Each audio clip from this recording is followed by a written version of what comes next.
So yun guys. Time check. Anong oras na tayo, Well? 6:47. So nandito kami sa Hillsview Royal Face Fan. Yan. Kapitbahay lang ni Rowell. Na madilim na. Ayan si Madam. Yan. So yung bendo is medyo may kalumaan na rin naman. So ang naging problema ay LAN cable na nangat-ngat. Nginat-ngat. Hindi natin alam kung sinong ngumat-ngat o maaring nahila na may hiwa. Nahiwa yung piso wifi. Nahiwa yung LAN cable kaya walang internet and then konting linis lang okay na.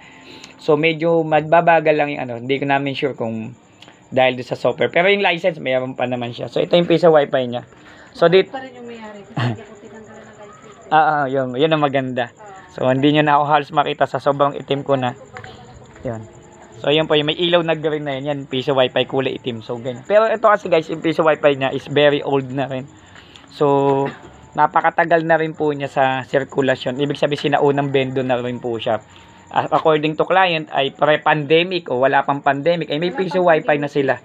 O mga 2019 yun o mga gano'n 2018. So matagal na rin. Kaya yung bendo niya is napakatanda na rin naman.